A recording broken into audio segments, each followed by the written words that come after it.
Kaibigan, maganda tong video natin. Tingnan natin ang paa natin after this. Madalas makikita sa paa kung may seryosong sakit. Meron tayong 15 signs sa paa na dapat malaman. Pinili ko lang yung mga mas serious na mga kailangan alam natin kasi delikado kung hindi natin alam. Check lagi ang paa. What your feet says about your health. Yan ang tinitingnan ng doktor. Number 1 sign. Nakikita nyo ba to? Yung big toe, hinlalaki, namumula. Okay? Namumula, sobrang sakit po yan. Sign yan ng gout. Ibig sabihin, mataas yung uric acid. Yan ang madalas sa tinatamaan ng gout. Pwede rin sa siko at ibang parts. Pwede rin sa tuhod. Pero madalas sa big toe. Madapuan lang yan kahit ng hangin o light na tela. Sobrang sakit. Other possibilities pag namamaga, pwede may osteoarthritis o baka sa atleta, kakatakbo, na-injure, pwede rin. Pero kadalasan gout yan, no? May uric acid crystals, yan, no? Namumula. So, binibigyan ng doktor na emergency, colchicine, minsan steroids, at check uric acid. Pag mataas, merong maintenance sa uric acid. Inom ng maraming tubig. May tulong ang inom ng maraming tubig para ma-wash out yung uric acid. Tsaka yung mga iiwasan, mga karne, laman loob, tsaka alak. Number 2 sign na very common din, masakit ang talampakan. Marami sa kababayan natin, lagi nagko-comment. Comment po kayo. Paggising sa umaga, unang apak, sobra sakit, di ba? Pero pag 1 hour, 2 hours na, mas nawawala na yung sakit. Plantar fasciitis ang tawag dyan. Namamaga yung long ligament sa paa nakatouch sa bone. Okay? So, ang ginagawa dyan, kung ito yung paa natin, nilalambot yan. Dinudurog yan eh. Dito sa kamay, minamassage, dinudurog. O minsan, sa bote, diba? Sa bote na soft drinks, ginaganon-ganon yung paa. O sa golf ball, tinatapak-tapakan konti para lumambot ito. Okay? Anong cause nito? Minsan sa arthritis, minsan sobrang exercise, minsan hindi maganda yung sapatos, hindi maganda ang fit. Meron din ibang causes na masakit ang talampakan, pwedeng tendonitis, sana naman hindi tumor, okay? Sana hindi bukol, sana hindi bone infection, sana hindi fracture. Mas common, plantar fasciitis. Ayan po. Yan ang plantar fasciitis. Oh.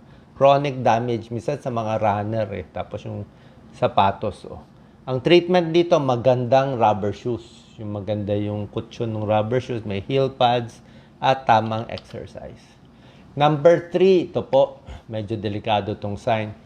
Pag yung paa, feeling mo burning, parang umiinit, parang namamanhid, parang iba nangingimay, ayun, no, nangingimay, o parang inaapoyan. Common to sa diabetes. Diabetic peripheral neuropathy. May peripheral nerve damage. Yung nerve ang nasisira dahil hindi controlled yung blood sugar. So, pag ganyan, halos iba yung pakiramdam. Baka mamaya napako ka na, hindi mo pa rin alam. Other causes bukod sa diabetes, yung nangingimay, yung mga kamay pa, pwedeng kulang ka sa vitamins. Kaya yung mga may nerve damage, binibigyan ng vitamin B complex. Meron din yung iba, athlete's foot, kidney disease, poor circulation, pwede rin maganyan. Mababa ang thyroid hormones, hypothyroid, pwede rin mag-cause ng ganyang sensation.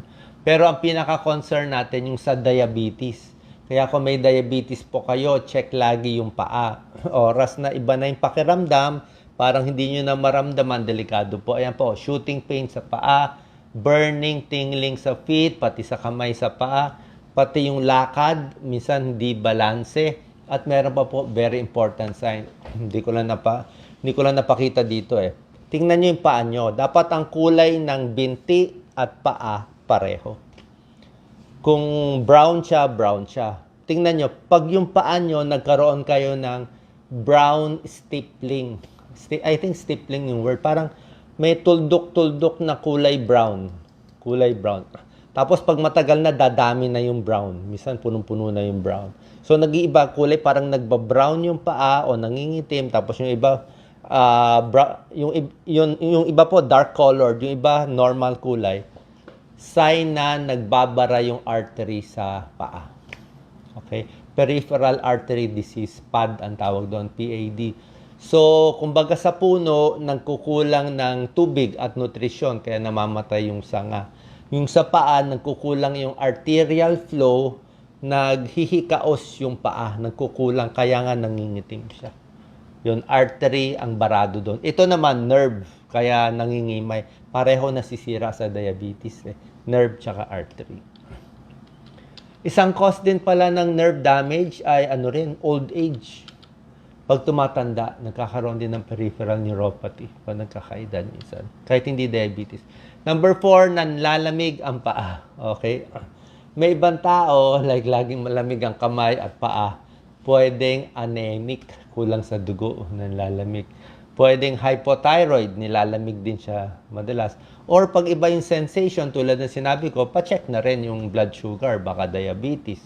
O yung mga may high blood, may sakit sa puso, naninigarilyo, minsan may diferensya rin sa artery, kaya possible din ng lalamig. Kaya ipa-check din natin yung mga ibang sakit. Ito po, delikado. Number 5, pag may sugat na, lalo na sa diabetic na hindi gumagaling.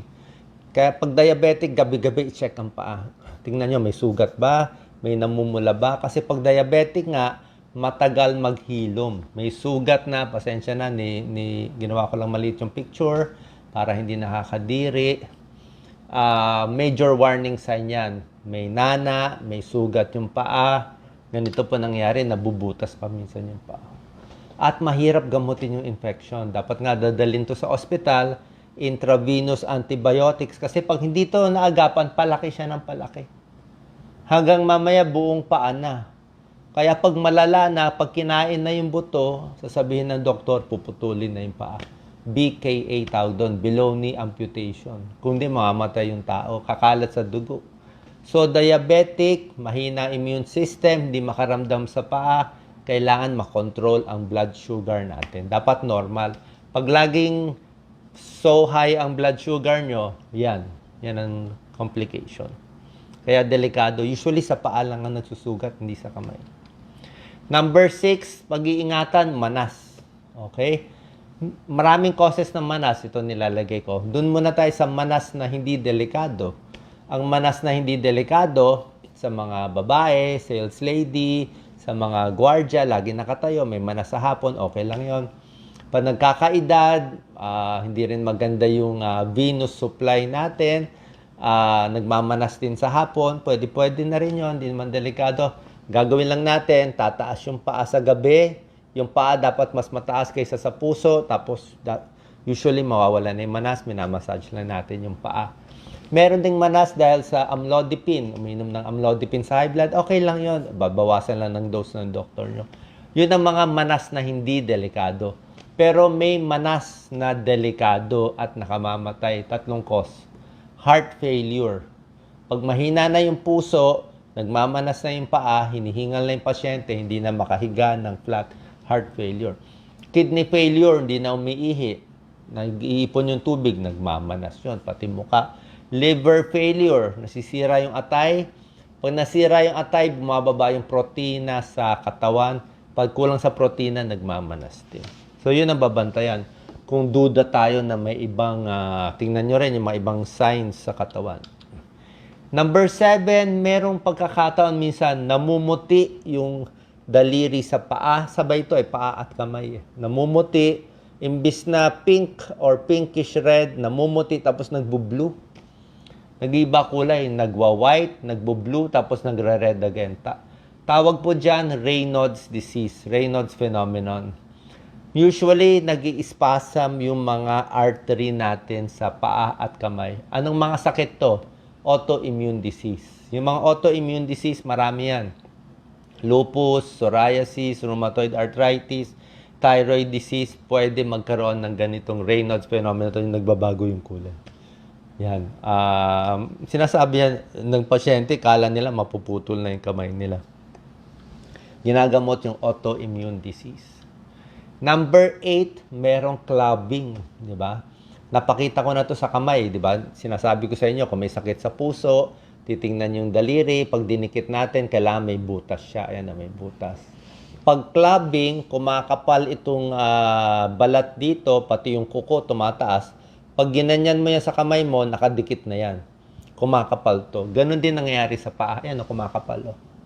Kita mo yung mga daliri niya sa kumakapal. So, bakit kumakapal? Kulang ng oxygen sa katawan. Ba't nagkukulang ng oxygen? Ito yung matagalang kulang ang oxygen sa katawan, nagbabago yan. Kamay at paa. Number 1 cause, blue baby. Congenital heart disease, may butas sa puso. So, bagsak yung oxygen sa katawan. Okay? Pangalawa, lung disease. Matagalang sakit sa baga, emphysema, COPD, matagal naninigarilyo, pwede rin mag-cause ng clubbing. Basta yung kulang ng oxygen, ganito nangyayari.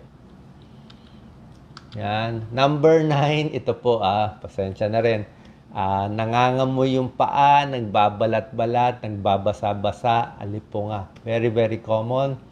Ang alipunga, fungal infection, anong cause nito? Sa mga athletes, lagi naka-rubber shoes.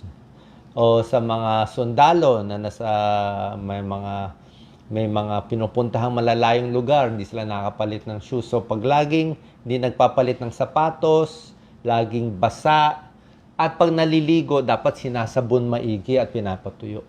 Okay? Antifungal cream, ang gamot dito matagalan. Minsan 2 weeks, minsan hanggang 2 months pa, hanggang mawala lahat. Yung iba, binababad sa suka at tubig. Pwede naman, suka at tubig, home remedy. Pero pwede rin yung antifungal cream. At yan, nagsusugat to. Other possibilities, pwedeng contact dermatitis, may na-infection, o psoriasis yan. Okay, so yung mga may alipunga, antifungal cream, at wag na muna magsasapatos. Ano na lang kayo, sandals na lang muna ng mga 2 linggo o 1 buwan. At dapat laging tuyo ang sapatos. Number 10, ito po, delikado. Dark spot. Tingnan nyo itong kulay. Hindi po maganda to. Flat na maitim. Pag nakakita kayo ng ganito sa ilalim ng kuko, minsan nagtatago dyan, or any part of the body, melanoma. Aggressive skin cancer, nakamamatay. Mabilis kumalat siya. Isa to sa pinaka-aggressive na skin cancer. Yan, melanoma. Kaya laging check katawan. 11, yellow toenails. Minsan fungal infection din to. Yellow toenails. Fungal infection, meron din may psoriasis, meron din sa rheumatoid arthritis at lung problem. Yellow nails. Fungal infection, matagalan din yung gamot dito. O baka na-trauma. Minsan, pag isang daliri lang na-trauma, namatay yung kuko. Gagaling pa ba yung namatay na kuko? Sabi ng mga derma, minsan hindi na gumagaling. Depende. Meron din ito, claw toe. Para siyang martilyo, naka-claw. Minsan itong daliri, hinlalaki nakataas o nakababa. Nakaganon siya, parang laging nakababa. Bakit? Sapatos. Baka nung bata tayo, sobra sikip yung sapatos. Kaya yung mga bata, dapat correct fitting. Huwag sobrang sikip. Okay? Hindi maganda sobrang sikip. Pwede rin may diabetes, nasisira yung nerves. Meron mga alcoholic, mga nerve problem, nagiging ganyan din yung paa. Stretching. Ang gamutan dito, ini-stretch, ini-exercise, may special shoes para maayos. Minsan daw may inooperahan pa. Ingrown toenail. Ito, payo natin sa mga nagpe-pedicure, nagmamanicure, lalo na po sa mga gumagawa, sa mga followers natin. Pag maggugupit kayo ng kuko sa paa, dapat, ulitin ko diretso lang. Okay? Paggupit nyo, kung pwede po, straight lang. Huwag nyong ita-triangle yung kuko. Delikado po. Huwag nyong gupitin yung side. Ang mangyayari kasi po, pag ginupit nyo tong side, ayan, ginawa mong triangle, ang tubo ng kuko, diretso pa rin eh. Diretso ang tubo niya. So, pag dumiretso siyang ganyan, tapos ginawa mo ng triangle, ay yung balat papasok na sa loob. Ang mangyayari, yung kuko ang papasok sa laman, sa balat, at susugatin niya yung balat. Yan, no? Paulit-ulit, susugatin niya. Paano nga ginawa mong triangle? Dapat nga, tuloy-tuloy lang yung kuko dito sa side. Kaya may ingrown toenail ka. Mag-i-infect yan. Lalagyan ng betadine. Minsan, ang surgeon, tinatanggal pa yung buong kuko. Mahirap gamutin. Ha? So, dapat diretso lang at mahaba-haba ang kuko. Huwag masyado maiksi. Yan ang payo sa mga nagpe-pedicure, nagmamanicure. Ha? Ingatan nyo po. Baka mag-infect yan, delikado din. Merong mga pitting of the nails, minsan sa psoriasis to, o minsan sa kamay din yan. Meron din mga vitamin deficiency, possible din, at mga ibang sakit. Number 14, hindi naman to delikado, bunyon. Ito, maraming may ganitong bunyon. Ano rin po yan, maling sapatos, sobra sikip yung sapatos. Mahirapan sila maglakad. Poorly fitting shoes. Ayan, no? O, meron pang podiatrist, minsan surgery pa. Nakapatong na yung daliri. Number 15, delikado. Makikita sa paa, varicose veins. Okay? Ayaw natin may varicose veins. Okay lang may spider veins, pero yung malalaking varicose veins, delikado po O, hindi lang nagmamanas. Ang kinakatakot natin sa varicose vein, ganito dapat yung ugat sa paa. Dahil, nagkaka-varicose, age, tumataba, lagi nakaupo, buntis, long period sitting, standing, namamana, yan talaga. So, ang danger, baka sumobra manas at pumutok yung mga varicose veins. Ang treatment is compression stockings. Ako, lagi ako naka-compression stockings. Ngayon, nakasuot ako. Compression stockings. Tapos, kung malala na talaga, phlebectomy. Tinatanggal yung vein. Kaya lang, kahit tanggalin mo, babalik din So, kailangan dito exercise, diet, high-fiber diet. Huwag masyado iiri. Tapos, regular exercise. Papalakasin natin yung muscle natin. Kailangan malaki ang binti nyo. Matigas. Kasi kung malaki ang binti nyo sa muscle, mas naiipit nyo yung varicose veins. So, yun lang talaga. Palakihin muscle, tuloy-tuloy yung exercise para tumuloy yung circulation at hindi magbara yung dugo sa vein. Pag nagbara ang dugo sa varicose vein, yun po ay nakamamatay. Tawag dito, deep venous thrombosis. Nakakatakot po yun. Deep venous thrombosis, deep vein, yung vein sa loob, malaki yun. Thrombosis, nagbuo ang dugo. Bakit nagbubuo ang dugo? Siguro malaki yung varicose. Hindi nagagalaw yung paa, hindi nag-exercise, lagi lang nakaupo, buong araw, nasa office, baka magbuo o nasa airplane. Diba? Hindi ka makagalaw sa airplane kasi airplane dapat tatayo-tayo po kayo. Mag-CR-CR kayo, magtayo-tayo kayo, sipa-sipa ng paa. Kasi pag nagbuo ang dugo sa loob ng vein, madidislodge yan, matatanggal yan, lilipat yan, aakyat yan dito, inferior vena cava, aakyat yan, magbabara sa lungs. Pagbara niya sa isang wedge sa lungs, magwe-wedge yan sa lungs, patay yung parang pizza size sa lungs. Pag namatay yung lungs, hindi ka makakahinga, mahihirapan yung puso mag-pump, may namamatay. Delikado po, deep venous thrombosis. Kaya galaw-galaw. Galaw-galaw para hindi pumanaw. Yun lang talaga. Kahit masakit, tiis tayo sa arthritis. Kasi pag hindi mo ginalaw yan, nagbara yan, delikado po. Okay? Tapos meron pa tayong mga tips sa varicose at sa manas. Pag nakahiga nga, nakataas. Nakataas yung paa. Kahit 30 minutes. Isa pang tip sa varicose veins, gusto niya malamig. Kung malamig na tubig, gusto mo lagi naka-aircon, nandun ka sa may winter, sa Amerika, sa Canada, yun ang magagandang lugar. Kasi pag malamig, tumitigas yung, meron kasing mga muscle yan sa tabi ng varicose veins. Mas maliit ang varicose veins kung malamig. Pero pag nag-exercise ka sa init, mamamaga yan, lalong lalaki. Okay? So, ingat po tayo. Sana po nakatulong tong tips natin. Check natin lagi ang paa natin para makita ng maaga kung may sakit o wala. At kung may makitang sakit, check po tayo sa ating doktor. God bless po.